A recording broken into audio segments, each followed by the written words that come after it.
मेरा नाम मनाहिल है। मेरी शादी को 5 साल का अरसा गुजर गया है। मेरा शोहर एक ट्रक ड्राइवर है जो काम के सिलसिले में ज्यादातर घर से बाहर रहते हैं। वो हर हफ्ते बाद एक दिन के लिए आते हैं और छुट्टी का दिन घर में गुजार कर फिर से काम पर चले जाते हैं। मैं अपनी 3 साला बेटी के साथ अकेली कराची जैसे बड़े शहर में रहती हूँ। मेरे सास ससुर शादी के दूसरे साल ही फोत हो गए थे। मैं रोजाना घर का सौदा लेने के लिए बाजार जाया करती थी। एक दिन अचानक मेरी एक खातून से मुलाकात हुई। वो कचरे से खाने की चीजें उठाकर थैले में डाल रही थी। मैं सब्र ना कर सकी। मैं उनके पास गई और उनसे बेसाख्ता कहा, अम्मा ये गंदी चीजें खाओगी? हाँ, तुझे क्या तकलीफ है? बड़ी भी बड़े गजब में बोली, माई गुस्से मत हो, ये खाकर तो बीमार हो जाओगी तुम। मैंने बड़े नरम लहजे में उनसे कहा, होने दो, फिर क्या करूं? खाना कैसे खाऊं? ला तो मुझे खाने के पैसे दे। बड़ी बी ने बड़े तुर्श लहजे में कहा। मैंने उन्हें 50 रुपए निकाल कर दिए तो वो मुझे ढेरों दुआएं देने लगी। तेरी और तेरे बच्चों की खैर हो। मैंने कल से कुछ नहीं खाया था। मेरा एक हफ्ते बाद फिर उसी रास्ते से गुजर हुआ तो मैंने देखा कि अम्मा को कुछ कचरा उठाने वाले बच्चे पत्थर मारकर कचरे के ढेर से भगा रहे थे। मैंने देखा कि वहां जमीन पर थोड़ी सी बिरयानी पड़ी थी जिसको अम्मा भी हासिल करना चाहती थी, मगर बच्चे उसको करीब नहीं आने देते थे। अम्मा हसरत से उन्हें देख रही थी। मुझे आते देखकर वो मेरे करीब आई। बेटी कैसी है? उन्होंने कहा। मैं ठीक हूँ, आप बताएं कैसी हैं? बस देख ले बच्ची, एक वक्त के खाने के लिए इन बच्चों से पत्थर खा रही हूँ।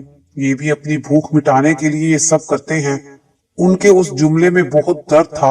अम्मा किसी से खाना अल्लाह के नाम पर मांग कर क्यों नहीं खाती हो? मैंने हमदर्दी जताते हुए कहा। बच्ची कोई नहीं देता, जिससे मांगो। उनका जवाब ये होता है कि जुमेरात को आना, हम रोज रोज नहीं देते। बंगले वाले तो मासियों को देते हैं जो उनका खाना कचरे में फेंक देती हैं। अच्छा अम्मा, अगर मैं तुम्हें रोज खाना दूं तो फिर तुम कचरे में से नहीं उठाओगी? मैंने प्यार भरे लहजे में कहा। बेटा क्यों उठाऊंगी जब मेरा पेट भरा होगा? बड़ी बी ने बड़ी संजीदगी से जवाब दिया। ठीक है, आओ मेरे साथ मेरे घर चलो। मैं उन्हें अपने साथ घर ले आई। मैंने घर आकर उनको खाना दिया। जब वो खाना खा चुकी तो मैंने उनके लिए चाय बनाई। मेरे इस रवैये से वो इस कदर खुश थी कि उन्होंने खुशी में अपनी झोली फैलाकर मुझे ढेरों दुआएं दे डाली। मैंने मौके की नजाकत को समझते हुए उनको कुरेदा। अम्मा क्या आप बिल्कुल अकेली हैं? आपका कोई नहीं है? था कोई, ये कहकर वो सोचों में गुम हो गई। फिर वो मुझसे गोया हुई। मनाहिल बेटा, मैं तुम्हें अपनी कहानी बताती हूँ। मैं एक बहुत बड़े जमींदार घराने से ताल्लुक रखती थी। मैं लाहौर के एक कॉलेज में अपनी तालीम मुकम्मल कर रही थी कि वहां पर मुझे हामिद नामी लड़के से मोहब्बत हो गई। हामिद लाहौर का रहने वाला था, मगर वो एक गरीब घराने से ताल्लुक रखता था। वो इतना खूबसूरत था कि मैं न चाहते ही उसकी तरफ खींची चली गई। मैं कॉलेज टाइम में हामिद के साथ पार्कों में घूमने चली जाती। बात बहुत आगे तक बढ़ गई थी। हमने जीने मरने की कस्में खा ली थी। वो कहता था अगर तुम मुझे ना मिली तो मैं अपनी जान दे दूंगा, मगर मुझे अंदर ही अंदर एक खौफ खाए जा रहा था। मैंने उसे कई बार कहा था कि हामिद तुम एक कार मैकेनिक के बेटे हो और मेरे घर वाले कभी भी मेरी शादी तुम्हारे साथ नहीं करेंगे, मगर सच तो ये है कि अब मैं भी उसके बगैर नहीं रह सकती थी। एक दिन मेरे ताया ने मुझे पार्क में हामिद के साथ बैठे हुए प्यार और मोहब्बत की बातें करते हुए देख लिया। उन्होंने ये सब कुछ अब्बा से कहा तो पहली दफा अब्बा ने मेरे ऊपर हाथ उठाया। भाई ने भी उनका साथ दिया क्योंकि मेरी निस्बत मेरे मामू के बेटे के साथ तय थी। अब्बा ने अम्मा से कहा कि शादी की तैयारी करो और तुम अपने भाई से कह दो कि हमें शादी जल्द करनी है। शादी की तैयारियां दोनों तरफ शुरू थी कि मुझे हामिद की तरफ से पैगाम मिला, घर से भाग चलते हैं। मैं सहेली की मदद से घर छोड़कर हामिद के साथ कराची आ गई। रात के अंधेरे बहुत गहरे थे। हमने एक कच्ची बस्ती की मस्जिद में पनाह ली। सुबह मौलवी साहब ने हमारा निकाह पढ़ाया और हम उसी बस्ती में एक किराए के मकान में रहने लगे। हम दोनों हंसी खुशी रह रहे थे। हामिद ने मेहनत मजदूरी करके इतना पैसा कमाया कि उसने बस्ती में एक चाय और खाने का होटल खोल लिया। हमें हंसी खुशी रहते हुए 8 साल गुजर गए। मुझे औलाद नहीं हुई। हामिद ने बहुत से डॉक्टरों को दिखाया। सबका यही कहना था कि ये अल्लाह की मर्जी है, क्योंकि वैसे तो सब कुछ ठीक है। हामिद के साथ होटल में एक बंगाली काम करता था। हामिद का उसके घर आना जाना था। वहीं से मेरी बर्बादी शुरू हुई। बंगाली की बहन शाहिदा ने हामिद को अपने जाल में फंसा लिया। जब मुझे पता चला तो मैं बहुत रोई। मैंने हामिद से कहा, मैंने तुम्हारे लिए अपने माँ बाप सब कुछ छोड़कर तुम्हें अपनाया था और तुम दूसरी औरत के चक्कर में पड़ गए हो। हामिद का जवाब सुनकर मैं सख्ते में आ गई। उसने कहा, ठीक है, तुमने मेरे लिए सब कुछ किया, मगर तुम 8 सालों में मुझे औलाद जैसी नेमत नहीं दे सकी। इसलिए मैं शाहिदा से निकाह कर चुका हूँ और वो मेरे बच्चे की माँ भी बनने वाली है। मैं तो खुद तुमसे इस बारे में बात करने वाला था। मैं 1-2 दिन में शाहिदा को इसी घर में ला रहा हूँ। उसने बड़ी रिठाई से कहा, हरगिज नहीं, मैं सब कुछ बर्दाश्त कर सकती हूँ, मगर ये जुल्म नहीं। आखिर मेरे अंदर कोई खराबी नहीं और ये रब की मर्जी है, तो ये सजा मुझे क्यों दे रहे हो? ये घर मेरा है, तुम्हें शाहिदा को छोड़ना पड़ेगा, मैंने सख्त लहजे में कहा। इसी तरह हामिद की और मेरी तकरार बढ़ गई। आखिर शाहिदा की जीत हो गई। शाहिदा ने आते ही पूरे घर पर कब्जा कर लिया था। खाना भी मुझे इस तरह दिया जाता जैसे कुत्तों के आगे डाला जाता है। मैंने खामोशी अख्तियार कर ली थी। एक दिन हामिद ने मुझे घर से निकाल दिया। मैंने उसकी बहुत मिन्नत समाजत की, मगर हामिद कुछ भी सुनने को तैयार ना था। उसने मुझे धक्के देकर घर से निकाल दिया। मैं इस अनजाने शहर में काफी दिन भूखी प्यासी सड़कों पर गश्त करती रही। फिर एक रोज मैं नदी के किनारे बंगालियों की आबादी में पहुंच गई। सख्त गर्मी, भूख और प्यास में एक झोपड़ी के करीब बेहोश हो गई। झोपड़ी में एक बड़े मियाँ रहते थे। वो मुझे अपनी झोपड़ी में ले गए। उन्होंने मेरी दास्तान सुनने के बाद मुझे अपने पास रख लिया। वो चूरन चटनी वगैरह बेचकर अपना पेट पालते थे। उनको दम्मे की बीमारी भी थी। चंद दिन सुकून के गुजरे कि वो भी दुनिया से चल बसे। एक बार फिर मैं अकेली रह गई। मैं उसी झोपड़ी में रहने लगी। चूंकि मैं जवान थी, शक्ल सूरत की भी अच्छी थी, इसलिए बहुत से लोगों ने मुझे अपनी हवस का निशाना बनाना चाहा, मगर मैंने अपना हुलिया ही बदल लिया। यानी मैंने अपने आप को पागल बना लिया, गोया कि मैं पागल नहीं थी। फिर वो झोपड़ी भी मुझसे छिन गई। जिस प्लाट पर मेरी झोपड़ी थी, वहां के मालिक ने वहां से झोपड़ियां हटाकर एक प्लाजा तामीर करना शुरू कर दिया था। जब से मैं इसी तरह सड़कों पर गश्त करती रहती हूँ। रात को पुल के नीचे ही सो जाती हूँ। वहां मैंने पुराने कपड़ों और प्लास्टिक के टुकड़ों के पेमंट से एक जगह बनाई है। अब आंधी तूफान, सर्दी गर्मी में मैं यही रहती हूँ। ये दास्तान सुनाकर वो बड़ी भी फूट फूट कर रोने लगी। मैंने उनको बड़ी मुश्किल से चुप कराया। अम्मा, आज से मैं तुम्हारी बेटी हूँ। मेरे घर के दरवाजे आपके लिए हर वक्त खुले हैं।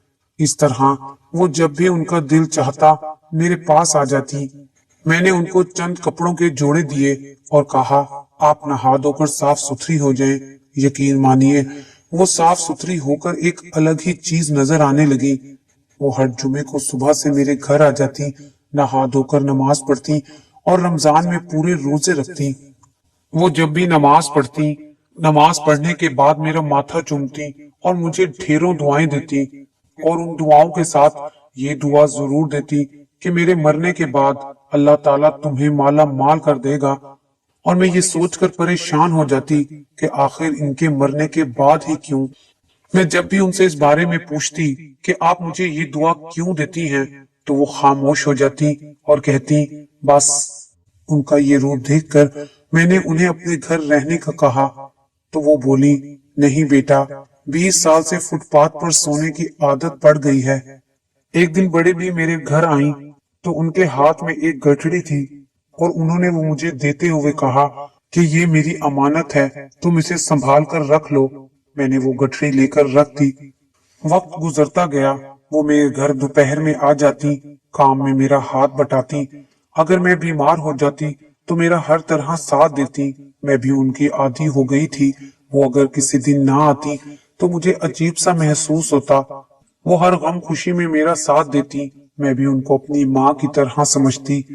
जब मेरी बेटी उनको नानी अम्मा कहती तो वो प्यार से उसका माथा चूम लेती। एक साल बहुत सख्त सर्दी पड़ी, रमजान का महीना था।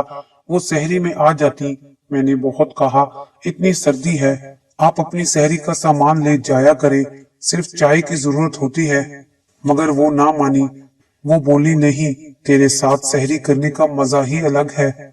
12वें रोजे से वो नहीं आई। 5 दिन गुजर गए तो मुझे तफ्तीश हुई। फिर जहां उनकी पनाहगाह थी, मैं वहां गई तो देखा कि वो तो सख्त बुखार में बेहोश पड़ी हैं। मैंने लोगों की मदद से उनको रक्शे में डाला और सीधा अस्पताल ले गई। तमाम चेकअप और टेस्टों से पता चला कि उनको तो सख्त नमूनिया हो गया है। कुछ दिन वो वहां अस्पताल में दाखिल रही। इस तमाम वक्त मैं उनके साथ जाती रही और उनकी जो खिदमत कर सकती थी मैंने वो की। मरने से पहले उन्होंने मुझे ये वसीयत की कि बेटा, तुम्हें याद है कि मैंने तुम्हें एक गठरी दी थी, घर जाकर उसे खोलना। उसमें बहुत सी नकदी और जेवरात हैं जो मैंने घर से भागते हुए उठाए थे और मैंने हामिद को इस बारे में कुछ नहीं बताया था। मैंने सोच रखा था कि जब मेरी औलाद होगी तब मैं ये सब हामिद को दूंगी, मगर ये नौबत ही नहीं आई। हामिद ने मुझे जब घर से निकाला था तो मैंने ये गठरी उठा ली थी जो मैंने बड़ी मुश्किल से आज तक संभाली हुई है। मगर तुमने मुझे अपनी माँ बनाया, मेरी दिलो जान से खिदमत की, इसलिए अब वो सब कुछ तुम्हारा है। तुम ही मेरी बेटी हो। और हाँ बेटी, मुझे पता है कि अब मैं जी नहीं पाऊंगी, मगर तुम मुझे कफन देना। मैं अपनी बेटी के हाथों से कफन पहनना चाहती हूँ। उनकी हसरत भरी निगाहें मेरे चेहरे पर जमी हुई थी और मेरी आंखों से आंसू रवां थे। इतने अरसे में उन्होंने मुझे माँ की कमी महसूस ना होने दी। ये दर्द वही महसूस कर सकता है जिसकी माँ बचपन में उसे छोड़कर मर गई हो। ये दर्द मेरा था। मुझे अपनी माँ की शक्ल भी याद ना थी। इस वसीयत के चौथे दिन उनका इंतकाल हो गया। मैंने एक बेटी का फर्ज निभाया। कफन दफन मैंने ही उनका किया। उनकी वफात के कुछ दिन बाद जब मैंने वसीयत के मुताबिक वो गठरी खोली तो सच में उसके अंदर बहुत सी नकदी और जेवरात थे। ये देखते ही मुझे अम्मा की बात याद आ गई कि वो मुझे अक्सर कहती थी कि मेरे मरने के बाद तुम अमीर हो जाओगी। फिर मैं ये भी सोचकर हैरान होती हूँ कि इतना सब कुछ होने के बाद भी उन्होंने क्यों इस तरह की जिंदगी गुजारी। इन पैसों से तो वो बहुत शानदार जिंदगी गुजार सकती थी। शायद हामिद की बेवफाई और औलाद के न होने के दुख ने उन्हें अंदर ही अंदर से खोखला कर दिया था और इस दुनिया के ऐशो आराम से उनका दिल चल बसा था। आज भी मैं अपने प्यारों की फातिया कराती हूँ और उनको भी उसी तरह याद करके अश्कबार हो जाती हूँ। खास तौर पर ईद के रोज वो मुझे बहुत याद आती हैं। वो मेरा दिया हुआ सूट नहा धोकर पहनती तो गले लगाकर मेरा माथा चूम लेती। क्या वो सड़क छाप थी? नहीं, उनको तो उनके शोहर ने एक सड़क छाप बना दिया था। जिस आदमी की खातिर उन्होंने अपने माँ बाप बहन भाई सब कुछ छोड़ा था, आज उसी आदमी ने उन्हें सड़क की खाक बना डाला था।